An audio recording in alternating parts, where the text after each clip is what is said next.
Hello everyone, good evening. मेरा नाम है दुर्गेश मिश्रा और हम लोग ने एक सीरीज स्टार्ट की थी की टू सक्सेस, उसी में आगे बढ़ना है आज। उसके पहले कुछ इन्फॉर्मेशन है आपके लिए, एक खुशखबरी भी है और कुछ इन्फॉर्मेशन भी है। मेरा जॉइनिंग लेटर आ गया है सीजीएल 2019 का, प्रिवेंटिव ऑफिसर मुंबई कस्टम से 22 तारीख को रिसीव हुआ है। फ़िलहाल अभी टाइम नहीं मिल पाया है उस पर वीडियो बनाने का, जल्दी वीडियो बनाएंगे। आपके लिए भी ज़रूरी चीज़ जो है वो ये है कि आप लोगों में से बहुत लोग का, मेरा भी सीजीएल 2020 का रिजल्ट आने वाला है। फाइनल वैकेंसी आ गई है तो उसका भी बहुत बेसब्री से इंतज़ार है। और आपके लिए जो इम्पोर्टेंट बात है वो ये है कि सीजीएल 2022 जो चल रहा है इस टाइम पे, जिसका फॉर्म आपने अप्लाई किया हुआ है, उसमें वैकेंसी बढ़ के अभी फ़िलहाल 37,000 प्लस हो गई है। 37,000 प्लस वैकेंसी हो गई है। इसका मतलब ये है कि बहुत बड़ी अपॉर्चुनिटी है। मैं बार बार एम्फेसाइज कर रहा हूँ, आपको अभी से एकदम अच्छे से इसमें लग जाना है बिना लापरवाही किए हुए। ऐसी अपॉर्चुनिटी फ़िलहाल आने वाले 2-3-4 सालों में नहीं आने वाली है, तो आप बिल्कुल बिना लापरवाही किए लग जाइए इसके लिए। ज़्यादा टाइम बचा भी नहीं हुआ है, एग्ज़ाम डेट भी अनाउंस हो चुकी है, तो उसके अकॉर्डिंग आप अपना रिवीजन वगैरह प्लान कर लीजिए। मैं भी कोशिश करूँगा कि आपको एक तरीका बताने की कि रिवीजन कैसे करें सीरीज के, इसी सीरीज़ में आगे बढ़ते हुए। फ़िलहाल तो ये पहली इन्फॉर्मेशन ये होगा कि 37,000 वैकेंसी हो गई है। आपको थोड़ा सा सिंसियर हो जाना है। आपकी तैयारी कम है ज़्यादा है, बस आपको बिना प्रेशर लिए हुए अपना बेस्ट करने की कोशिश करना है। अगर आप जिस दिन अपना बेस्ट कर देंगे, वो वास्तव में आप एक अच्छी पोस्ट लेके तब निकलेंगे। दूसरी बात, ऐसे लोग जो अभी 18 से 23 साल के बीच में हैं, उनके लिए एक और फॉर्म आया है एसएससी जीडी का। उसमें भी 24,000 प्लस वैकेंसीज हैं, जो कि और ज़्यादा बढ़ेंगी। लगभग अनुमान है कि 40,000 वैकेंसी होने के अनुमान है इसमें भी। फाइनल वैकेंसी 40,000 के अराउंड रहेगी। तो ये भी आप फॉर्म अप्लाई कर सकते हैं। अभी हाल ही में फॉर्म आया है और ये भी नॉर्मल पेपर होता है, फिजिकल टेस्ट वगैरह भी इसमें थोड़ा होता है। तो अगर आप इसमें इंटरेस्टेड हैं तो ये फॉर्म भर सकते हैं। आज का जो टॉपिक है हम लोग का की टू सक्सेस में, वो है क्रिएट अ स्टडी प्लान। अब दिमाग में तो सबके आता है कि कैसे ये प्लान बनाना चाहिए पढ़ाई का कि नहीं बनाना चाहिए। अगर बनाना चाहिए तो उसमें कौन कौन सी बातों का ध्यान रखना चाहिए। अगर हम स्पेशली सीजीएल की बात करें तो ये एक लॉन्ग टर्म प्रोसेस होती है, आपको भी पता है। तो इसमें आप अगर ये सोच के चलिए कि हम पढ़ते जाएंगे एग्ज़ाम दे देंगे, तो वो थोड़ा सा मुश्किल हो जाता है। और जब पहली बार होता है, जैसे मान लीजिए आपका ये फर्स्ट अटैम्प्ट है, जैसे मेरा 2019 का जो भी ज्वाइनिंग आई है वो पहला अटैम्प्ट था। तो पहले अटैम्प्ट में आपको ये पता नहीं होता है कि एग्ज़ाम का प्रेशर कैसा होगा, एग्ज़ाम में कितनी ज़्यादा तैयारी पड़ेगी करनी पड़ेगी। हमको एग्ज़ाम का बहुत ज़्यादा आइडिया होता नहीं है। तो उसके लिए आपको ये डिसाइड करना कि स्टडी प्लान कैसे बनाएं, कितने घंटे मैथ पढ़ें, कितने घंटे रीजनिंग पढ़ें, कितने घंटे जीएस पढ़ें, कितने घंटे इंग्लिश पढ़ें। इंग्लिश में लास्ट मोमेंट 1 महीने बचा हुआ है, तो कौन कौन सी चीज़ें रिवाइज करें। ऐसे मैथ में भी कौन कौन से चैप्टर ज़्यादा इंपॉर्टेंट होते हैं। तो इन सब चीज़ों का आपको, बातों का ध्यान आपको रखना होगा। इसके लिए आपको क्या करना है कि जो भी अब आपको प्लान बनाना ही पड़ेगा, क्योंकि जब प्लान बनाएंगे तो प्लान के साथ आपके, अगर आप सिंसियर कैंडिडेट हैं तो प्लान के साथ ही साथ आपको एक रिस्पॉन्सिबिलिटी फील होती है। तो प्लान बनाना है और उसमें कौन कौन सी बातों को ध्यान रखना है। पहली बात तो ये ध्यान रखना है कि बहुत हाई फाई प्लान नहीं बनाना है। मतलब ये नहीं कि हम सुबह 6 बजे उठेंगे, 6 बजे से 6:30 तक नाश्ता करेंगे, फिर 6:31 पढ़ने बैठ जाएंगे, फिर 8 बजे तक पढ़ेंगे, फिर 8 बजे उठ के 15 मिनट में खाना खा के फिर से बैठ जाएंगे। ये प्लान चल नहीं पाता है। तो बहुत आपको हाई फाई प्लान नहीं बनाना है। आपको ऐसे, जैसे मान लीजिए सपोज दैट आप जनरली 6 बजे 6:30 बजे उठते हैं, तो आप 6 बजे 6:30 बजे उठते हैं, तो आपको जो प्लान बनाना है अपना, वो 7 बजे या 7:30 बजे से आपका प्लान स्टार्ट होना चाहिए। मतलब अपने अपने हिसाब से आपको करना है। पहली बात ये हो गई, यानी बहुत हाई फाई नहीं होना चाहिए। दूसरी बात, आपने मान लीजिए अगर आपने लगातार 4 घंटे पढ़ लिया, 5 घंटे पढ़ लिया, ठीक है, या 3 घंटे भी पढ़ लिया, तो उसके बाद में कम से कम आधे घंटे का आप गैप दे दीजिए, थोड़ा-सा आप दिमाग को रिलैक्स कर लीजिए। ऐसा इसलिए नहीं कि आपको गैप देना ज़रूरी है, ऐसा इसलिए ताकि आप जो पढ़ा है आपने या जो आप आगे पढ़ेंगे, उसको आप ग्रैस्प कर पाएँ।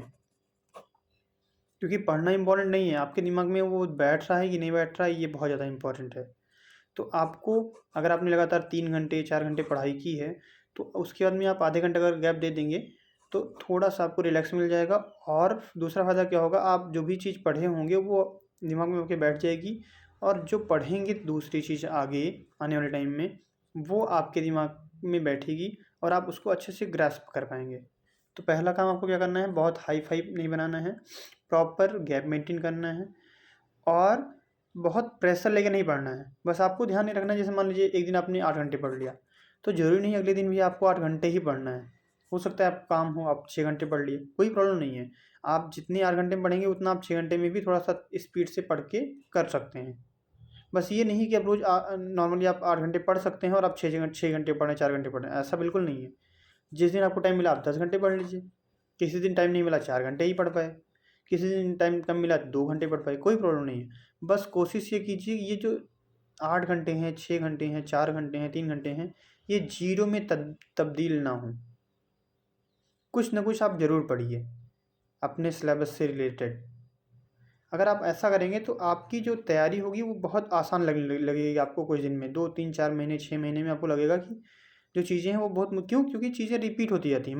मान लीजिए आपने आज सर्कल के वॉल्यूम का कोई क्वेश्चन लगा लिया, सॉरी स्फीयर के वॉल्यूम का कोई क्वेश्चन लगा लिया, तो अब वो क्वेश्चन अगर फिर 2-3-4 दिन बाद मिला, फिर 3-4 दिन बाद मिला, फिर मिला, तो जब 4-5 बार आप उसको सॉल्व कर लेंगे तो वो कंसेप्ट आपके दिमाग में इतना ज़्यादा बैठ जाएगा कि वो अगर आप आधी नींद में भी हैं तब भी वो क्वेश्चन अगर आ गया तभी आप लगा लेंगे। तो इसलिए आपको कोशिश करना है कि जो आपकी पढ़ाई का रिदम है, आपने मान लीजिए जो पढ़ना आपने स्टार्ट किया है, उसमें ब्रेक जितना कम हो पाए।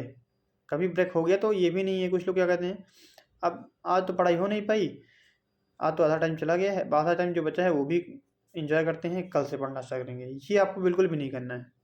आधा टाइम किसी वजह से चला गया, कोई बात नहीं है, अब जो टाइम बचा हुआ है वो हम सही से यूटिलाइज करेंगे। आगे बढ़ते हैं। दूसरी बात आपको ये ध्यान रखना है कि आपका जो प्लान होना चाहिए वो एम्बिशियस होना चाहिए। एम्बिशियस का मतलब ये है कि आपको प्लान ये बनाना है कि अगर मान लीजिए आपका मार्क्स अभी आता है 80 मार्क्स आता है, तो आपको 100 मार्क्स का टारगेट नहीं रखना है, आपको 120 का टारगेट रखना है। अब जब 80 से आपको 120 आना है तो ये बहुत आसान काम नहीं है, ये टफ काम है। जब आप ये थोड़ा सा बड़ा टारगेट अगर आप रखेंगे तो उसका पॉजिटिव इम्पैक्ट क्या पड़ेगा कि आप लापरवाही थोड़ा कम करेंगे। और अगर आप नॉर्मली 6 घंटे पढ़ते हैं तो आपको ही पता है, क्योंकि हमें लंबी छलांग लगाना है तो हमें 6 घंटे नहीं, हमें 8 घंटे पढ़ना पड़ेगा और सिंसियर होकर पढ़ना पड़ेगा, मोबाइल से दूर रह के पढ़ना पड़ेगा। तो आपको ये फ़ायदा मिलेगा। अगर आप 120 पे हैं तो आप 140 का टारगेट ना बना के 160 या 150 का टारगेट बनाइए।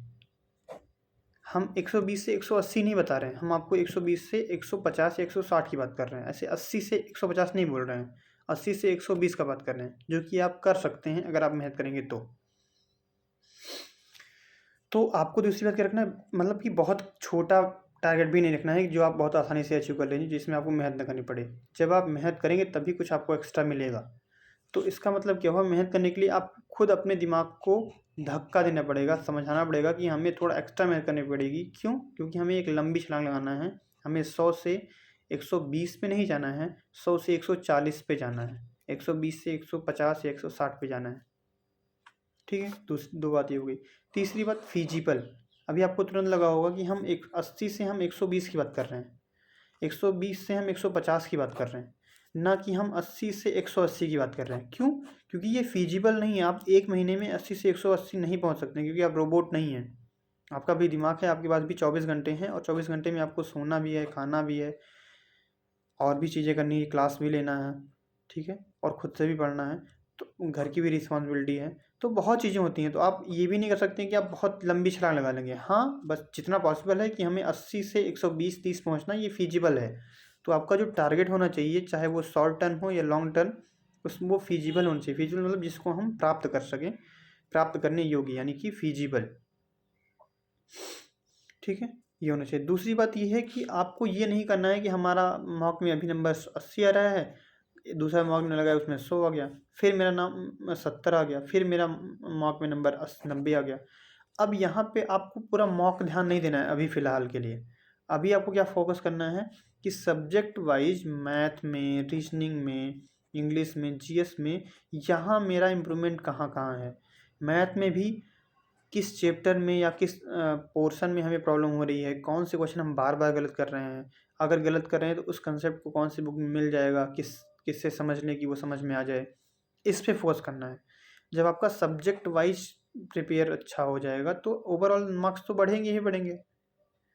अब गलती कहाँ हो जाती है कि आप अपने कंबाइंड मार्क्स को लेके परेशान होते हैं, जबकि आपको परेशान होना चाहिए एक एक स्पेसिफिक चैप्टर से। आपको परेशान होना चाहिए कि मुझे एरर में दिक्कत हो रही है तो मुझे एरर का लगा लेना है, क्योंकि आप एक बार पढ़ चुके हैं। तब उनके लिए, जो नहीं पढ़ चुके हैं उनको तो सिलेबस कंप्लीट करना ही करना है। तो आपको सिलेबस में सब्जेक्ट वाइज और उसके बाद में चैप्टर वाइज इम्प्रूवमेंट पे ध्यान देना है, ये बहुत इंपॉर्टेंट चीज़ है। ऐसे रीजनिंग में भी करना है। मान लो आपको कैलेंडर क्वेश्चन बार बार गलत हो रहा है तो आप कोई भी एक बुक उठा के उसमें जितने टाइप के भी क्वेश्चन हैं उनको आप एक बार लगा लीजिए, बना लीजिए। जब आप वो क्वेश्चन लगा लेंगे तो उसके बाद में कैलेंडर क्वेश्चन हम ये नहीं करेंगे सारे क्वेश्चन आपके सही हो जाएंगे, लेकिन अगर 10 क्वेश्चन आएगा तो उसमें 8 क्वेश्चन आपका सही होगा, 1-2 क्वेश्चन ही प्रॉब्लम करेगा आपका। सेम ऐसे अलजेब्रा है, ट्रिग्नोमेट्री है, और भी चीज़ें हैं। तो इसमें भी आपको करना है। अगर आपका मान लीजिए ट्रिग्नोमेट्री बार बार गलत हो रहा है तो ट्रिगो के आपको क्या करना है, कोई भी आप एक बेसिक बुक उठाइए, राकेश यादव है, RS अग्रवाल है, अभिनय शर्मा है, कोई भी आगे एक बुक उठाइए आप जो चल रही है SSC में, और उससे ट्रिगो के हमने क्वेश्चन लगा लिया। अब इससे फ़ायदा क्या होगा कि ट्रिगो के आगे आने वाले ज़्यादातर क्वेश्चन आप सॉल्व कर लेंगे, और बाकी आप अच्छा कर ही रहे थे तो आपका स्कोर अपने आप बूस्ट होगा। ठीक है, तो सब जो आपका प्लान होना चाहिए वो स्पेसिफिक होना चाहिए, सब्जेक्ट वाइज और चैप्टर वाइज होना चाहिए। ठीक है, आगे बात करें आपके प्लान में और क्या चीज़ें होनी चाहिए। ऐसा प्लान होना चाहिए जिसको आप इवेलुएट कर पाएँ। मान लीजिए आपने क्या टारगेट बनाया है कि हमारा जो हमको क्या करना है कि जीएस में हिस्ट्री या मॉडर्न हिस्ट्री की बात करेंगे सपोज दैट, तो मॉडर्न हिस्ट्री को क्या करना है हमको, क्योंकि एक ही महीने बचा हुआ है, सारा कुछ रिवीजन करना है, नया पढ़ना नहीं है, रिवीजन ही करना है। तो अगर हम मॉडर्न हिस्ट्री पढ़ रहे हैं तो हमारा मॉडर्न हिस्ट्री टारगेट होना चाहिए कि हम 4 दिन में, 5 दिन में इसको रिवीजन कर डालेंगे।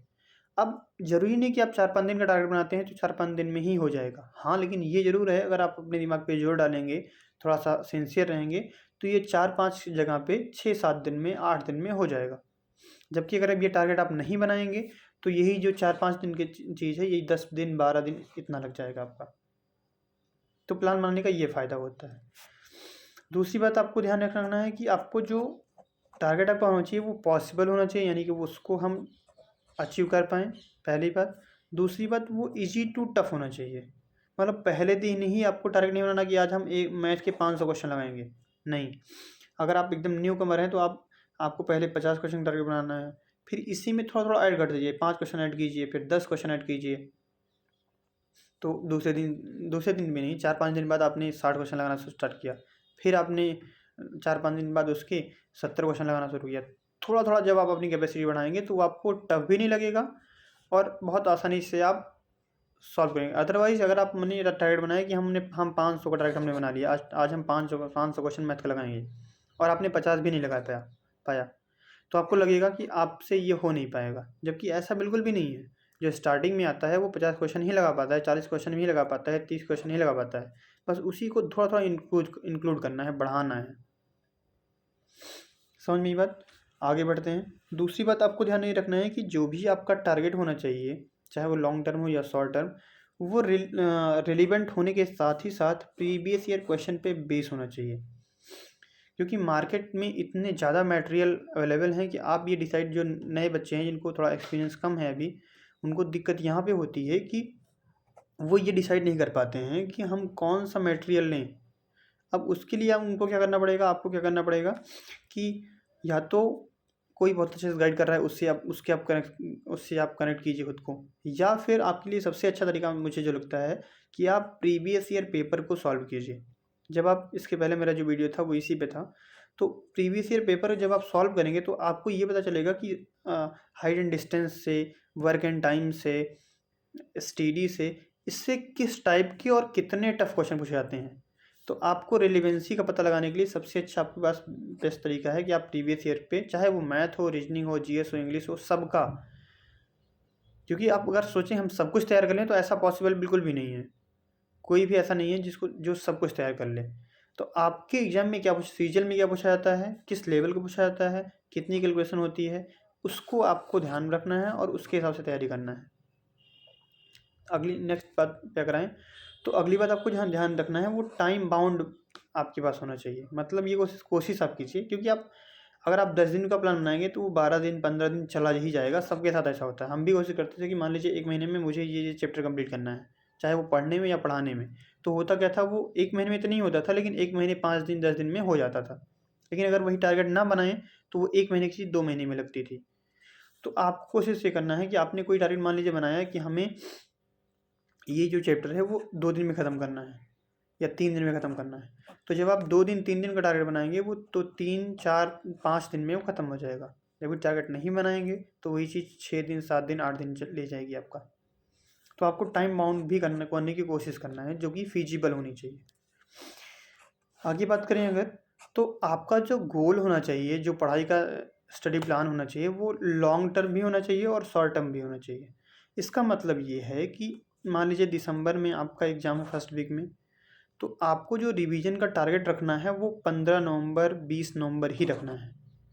अभी आप कहेंगे ये 10 दिन क्या करेंगे, तो जो आप टारगेट ये 15-20 नवंबर का रखेंगे, क्योंकि इतनी ज़्यादा चीज़ें होती हैं, वो अपने आप 30 नवंबर या दिसंबर में पहुंच जाएगा अपने आप। लेकिन आपको टारगेट अगर आप 30 का रखेंगे तो एग्ज़ाम आपका हो जाएगा और आपका रिवीजन कंप्लीट नहीं होगा, यकीन मानिए। तो आपको थोड़ा सा एक्स्ट्रा ध्यान रखना है कि हमें मान लीजिए 10 दिन पहले टारगेट बनाना है कि 10 दिन पहले हमारा जो सिलेबस है का रिवीजन है वो कंप्लीट हो जाए, और आप बिल्कुल कर सकते हैं। ठीक है, तो ये इसमें क्या करेंगे आप, अब आप मान लीजिए आपको 10 दिन, तो मान लीजिए आपको 10 दिन में 100 रोटी खानी है। ठीक है, अब आपको 10 दिन में, तो आप एक दिन में कितनी रोटी खाएंगे, 10 रोटी खाएंगे। तो जो एक दिन में आप 10 रोटी खा रहे हैं ये आपका शॉर्ट टर्म गोल है, और जो आप 10 दिन में आपको 100 रोटी खाना है, ये 100 रोटी जो है आपका वो लॉन्ग टर्म गोल है। इसका मतलब साफ साफ ये हुआ कि मान लीजिए आपको 1 महीने में पूरा पूरा जीएस रिवाइज करना है, तो आपको टारगेट क्या बनाना पड़ेगा कि हम 4 से 5 दिन में क्या करें। जैसे मान लीजिए ज्योग्राफी आपने उठाया, इसको 4-5 दिन में आपने रिवाइज कर लिया, क्योंकि आपने पढ़ा हुआ है ऑलरेडी, केवल आपको रिवीजन ही रिवीजन करना है। ऐसे फिर आपने हिस्ट्री उठाया, फिर पॉलिटी उठाया, फिर इकोनॉमी उठाया। तो ये छोटे छोटे शॉर्ट टर्म गोल हैं, लेकिन ये कंप्लीट जाके 1 महीने में क्या हो जाएगा, आपका पूरा जीएस जो आपका होगा वो रिवाइज हो जाएगा। लास्ट में आपने मिसलेनियस करके देख लिया, आपका करंट थोड़ा पढ़ लिया, आपकी जीएस की तैयारी हो गई, रिवीजन हो गया। सेम काम आपको मैथ्स, इंग्लिश और सब में भी करना है, यही काम। ठीक है, तो ये एक बात थी। नेक्स्ट टाइम आपको ध्यान रखना है कि अगर आपका नंबर 100+ 120+ इतना आ रहा है तभी आप मॉक टेस्ट पे जाइए। अगर आपका नंबर 80 नंबर 100 नंबर के नीचे या यहाँ तक है तो आप फोकस कीजिए कि हम सिलेबस कंप्लीट करें, बुक सॉल्व करें, प्लस उसके साथ ही साथ में हम प्रीवियस ईयर पेपर को एज अ मॉक लगाएं, ना कि मॉक टेस्ट लगाएं। मॉक टेस्ट उनके लिए है जिनका 100 नंबर, 110 नंबर, 120 नंबर, 130 नंबर या इससे ज़्यादा आता है, उनको मॉक टेस्ट प्लस। क्यों? क्योंकि अगर इतना नंबर आ रहा है इसका मतलब आपने सिलेबस कंप्लीट कर लिया है, तो आपको मॉक टेस्ट की ज़्यादा ज़रूरत है। साथ ही साथ आपको प्रीवियस ईयर आपको भी लगाना है, लेकिन आपको भी मॉक टेस्ट भी लगाना है प्रीवियस ईयर के साथ में। अगर आपका नंबर 100 से 120 से कम आ रहा है तो आपको प्रीवियस ईयर और सिलेबस पे ज़्यादा ध्यान देते हुए मॉक टेस्ट को थोड़ा सा अवॉइड करना है। ठीक है, तो ये था आज का की टू सक्सेस का वीडियो। आज इतना ही रखते हैं, नेक्स्ट वीडियो में मिलते हैं। थैंक यू सो मच, पढ़ते रहिए अच्छे से। All the best for CGL. Thank you.